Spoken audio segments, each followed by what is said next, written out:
Hi, I'm Stu Fisher and welcome to the Yellow Couch wherever and whenever you're watching. When I started the idea of the Yellow Couch only 2 episodes ago, I wanted to show a light-hearted 10-minute take on a full-length talk show. But in the last week or so I realised I also had the option to show something of real societal value as well. Something that only now in our history is starting to be spoken about openly, instead of in whispers.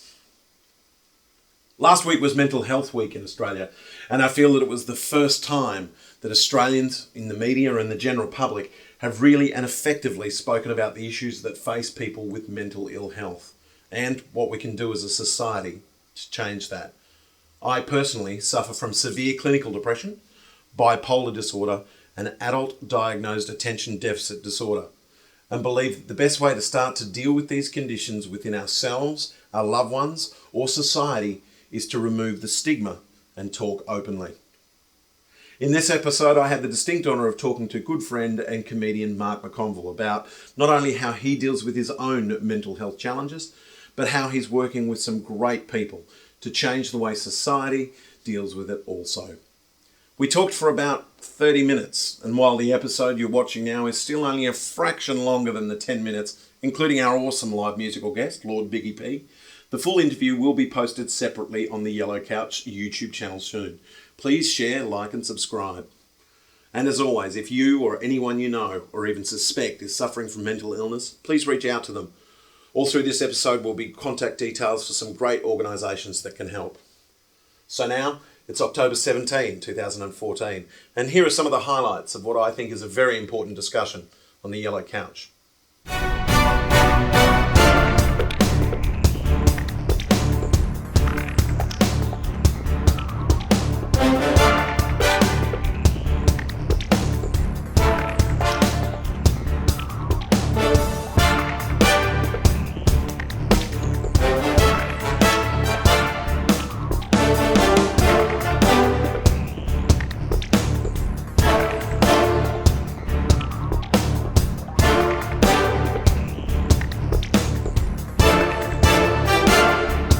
Welcome to the 3rd episode of the Yellow Couch. This week we have a fabulous friend of mine. He's a comedian, he's an actor, and he's also becoming known for his work in helping people that suffer from depression. Please welcome to the Yellow Couch, Mr. Mark McConville. Hooray! We have a love the Yellow Couch. I know, isn't it lovely? We have a studio audience.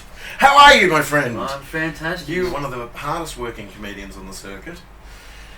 Gotta pay those bills, mate. Yeah, absolutely. Pay those bills. I remember the first time I ever met you, we were in a comedy competition together At Club Crocodile. That's right. In Brisbane. And back then, they wanted us to do a 20-minute spot every 2 weeks. And like when you know now about comedy, it's like you start off doing 5. And we were coming up with a new 20 minutes of absolute dribble every 2 weeks. But we were the only 2 when we got to the grand final. We were the only 2. And then of course you won it. And your comedy career has flourished.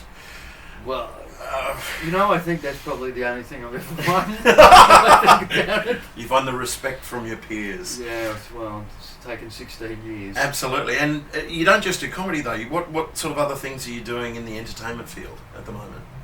So basically, I've set up a company called Comedy Unlimited. Right. And that's all about creating a link between the comedy industry and mental health. Going into businesses and talking to them about creating a comedy culture within an organisation. Sure. All that kind of stuff. And how is that going to benefit the businesses, do you think? Laughter and leadership, Yep. Customer service to start with, sales, getting more sales with laughter, having a sense of humour when dealing with customers, and productivity. A happier workplace is going to be a more productive workplace, isn't it? Fantastic. And how's it all going? Yeah, that's going good actually. Last year, we entered a competition run by the Singularity University at NASA, which is like an international think tank. Wow. And sounds impressive already. It is pretty impressive actually. So every year they run a global impact competition. So last year they ran one in Australia, and the goal was you had to prove how your business model could have a positive impact on 1 million Australians over a 3-year period. So we entered and subsequently came second. Wow. Which was pretty cool actually. And so now we've got the Australasian ambassador for the Singularity University, is now my main business mentor. So fantastic. Yeah. And so, what's your link? I found that anyone that deals in working with mental illness either has someone that they know or a link to it themselves in some way. Is that something that applies to you, or? Oh yeah, absolutely. So for me personally, I was diagnosed with depression when I was 29. But the thing is that I went through this, 15-year period of being on and off medications, Yep. and it wasn't until the thing about depression is there's so many different causes of it, and the key to proper treatment is having the proper diagnosis as to what it is that's going on. Is the first step recognising it? That's it. And it wasn't until I found myself in contact with the team of mental health professionals that I'm with now, that I was correctly diagnosed with having ADD, and that was what was causing the depression. You've got ADD. I have ADD as well. Yes, well, I'm surprised we've been able to focus this long. So I was noticing something shiny over there. Yes, but, so they're at that light. We're just going to take a quick break. Are you prepared to stay with us? I know you're going to wander sure, off and look around the good. room It's as good. you do. Yeah, no, But we'll just take a break and we'll come back and we'll talk more about how people can get involved Let's do that. and what exactly you're going to do. Every minute, Every hour. Every mother and father. Every sister and brother.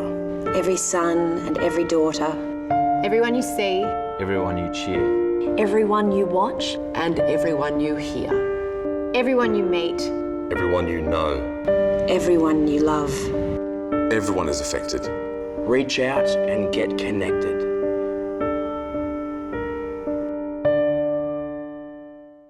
We're back here with Mark McConville on the yellow couch, a man who you said just recently, or was it beforehand you were diagnosed with your ADD? It was a few years ago now, maybe 4 years ago, I think it would have been. So, and then basically, it was correct treatment then, Yeah, so, absolutely. Because anyone that knows anything about depression, or any mental illness, it's more so the people around you Yep. that suffer and deal with it, and Yes. and then the actual person Unfortunately, yeah. himself is you're just going about your everyday life doing your thing, and so for me, like so many other people, you're on the medication and then you go, this doesn't work because of medication, It's a very personalised thing. it has its place. You know what I mean? Absolutely. It's no way in the world will I sit here and bag antidepressants, because I wouldn't be here if it wasn't for them. Absolutely. Because they do serve their purpose.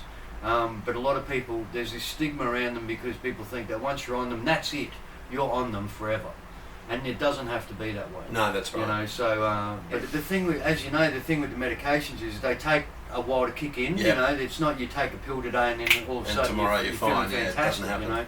So they can take a month to 6 weeks to kick in, and there's so many different ones. I've taken antidepressants that I could not get out of bed because my entire body felt like it was full of lead. Yeah, the first time I started taking antidepressants, my mum's a pharmacist, and I looked through all the symptoms and the potential side effects, and I remember playing side effect bingo and bingoing pretty much every single side effect, including diarrhea and constipation in the same they line. just cover themselves. Insomnia, drowsiness. You know what I mean? It's just like, really? No, they just cover themselves. Yeah. So how do you feel that comedy in general is going to help them, people with depression? Do you feel that it can by going out shows? What do you think? I do tell this story a fair bit, so Well, I forgive anyone that's heard this story a million times, because it's a good story, so I just keep telling it. We like good stories. And this was really a turning point for me as a comedian. So maybe about 3 years ago, I was working on a cruise ship. I did the show 1 hour in a theatre, had a great time. After the gig, guy comes up to me with his wife, she's in tears. She wraps her arms around me and gives me a hug and says, I don't know how to thank you because my husband hasn't laughed in 3 years. So it turned out this guy was an ex-SAS soldier who 3 years previously was in Afghanistan, kicked open a door when he was on patrol, it was booby-trapped, boom, blew him up. And he said to me that night, he said, mate, he goes, you've done more for me in one night, than 3 years of talking to people and medications and umpteen dozen other things. He goes, you made me laugh for an hour. And his wife was, she was the one that brought it up to me. She got you know, she was like, why is it that for the last 3 years his mental health professionals and whoever it is, his support group, weren't saying, go to comedy clubs, watch comedy DVDs and all of this kind of stuff, and get back to laughing. Yeah. And you know, a baby laughs on average 400 times a day, and an adult laughs on average between 12 and 14 times a day. Oh, babies are funny. Babies are funny, you know. Gee, so how can people get involved or find out more about what you're doing? On Facebook we have a Living with Laughter page, but the whole thing is, you know, we've become so politically correct, you know, in the workplace, in the schools, and a lot of the fun has been taken out of society. You know, I've got a lecture that I give which is called Living with Laughter, and I talk about in that we need to take a few steps back, because the statistic that doesn't get mentioned enough, the suicide rate in Australia is just around 2,500 a year. Yeah. Okay. But the figure that rarely gets mentioned is between 60 and 65,000 people a year on average attempt it. 2 years ago I went to the National Suicide Prevention Conference as a guest of Suicide Prevention Australia, you know, and everything I saw for 3 days was reactive. We wait until people display the signs of stress, anxiety, depression, you know, self-harm, and then and only then do we try and medicate them, counsel them, talk to, you know, save them. True prevention is there needs to be an intervention, so as that way people aren't getting to the point where we've got these 65,000 Australians doing that to themselves. Very altruistic, all right, okay? But imagine if we lived in a world where in 10 years' time you could buy any comedy-based product, you should then be able to take your receipt to Medicare or your health fund and get a financial rebate of the percentage of the purchase price, because we've proven through university-assisted research that you going and laughing for 2 to 3 hours a week, assisting with your mental health, is vital for your mental health. That would be amazing. Know? Anyway, it's in a nutshell. That's my wheelbarrow, and I'm pushing it. Damn right. Well, look, hopefully by putting stuff like this out there, we can help get a few more people to grab those handles. And mate, you've been great. I see the stuff that you put out there, and you're very open and honest about your own sort of dealing with stuff. Absolutely. And, I think you have to be. I think the biggest tragedy with this sort of thing is that so many people feel ashamed or embarrassed to be able to say that I've got a mental health issue. I mean, if you've got asthma or you're taking blood pressure medication, nobody will ever stop you and go, oh, come on, mate, asthma, get your lungs better. But for some reason, we have this stigma about depression where when you tell somebody you're depressed, you're worried that they're going to go, just cheer up. Yeah, well, there is a shift happening in this slowly, now, you know? and I think it's because people like yourself who are actually stating that this is a problem that needs to be recognised. So, and that's what why I speak out about it as openly as I have in the past. Mark, thank you very much for coming in. We have our special musical guest tonight, who is Lord Biggy P. Join us next week so you can find out who's on the yellow couch.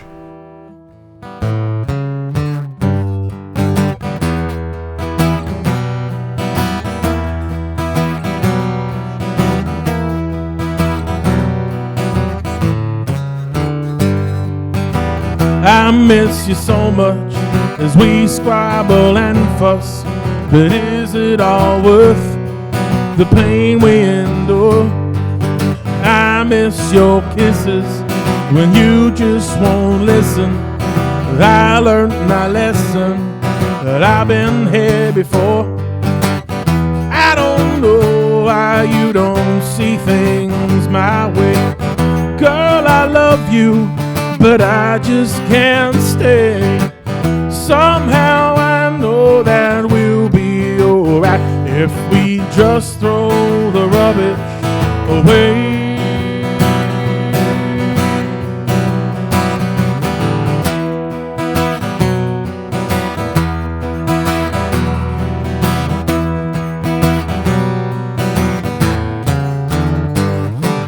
Tell me your problems, we'll try to solve them.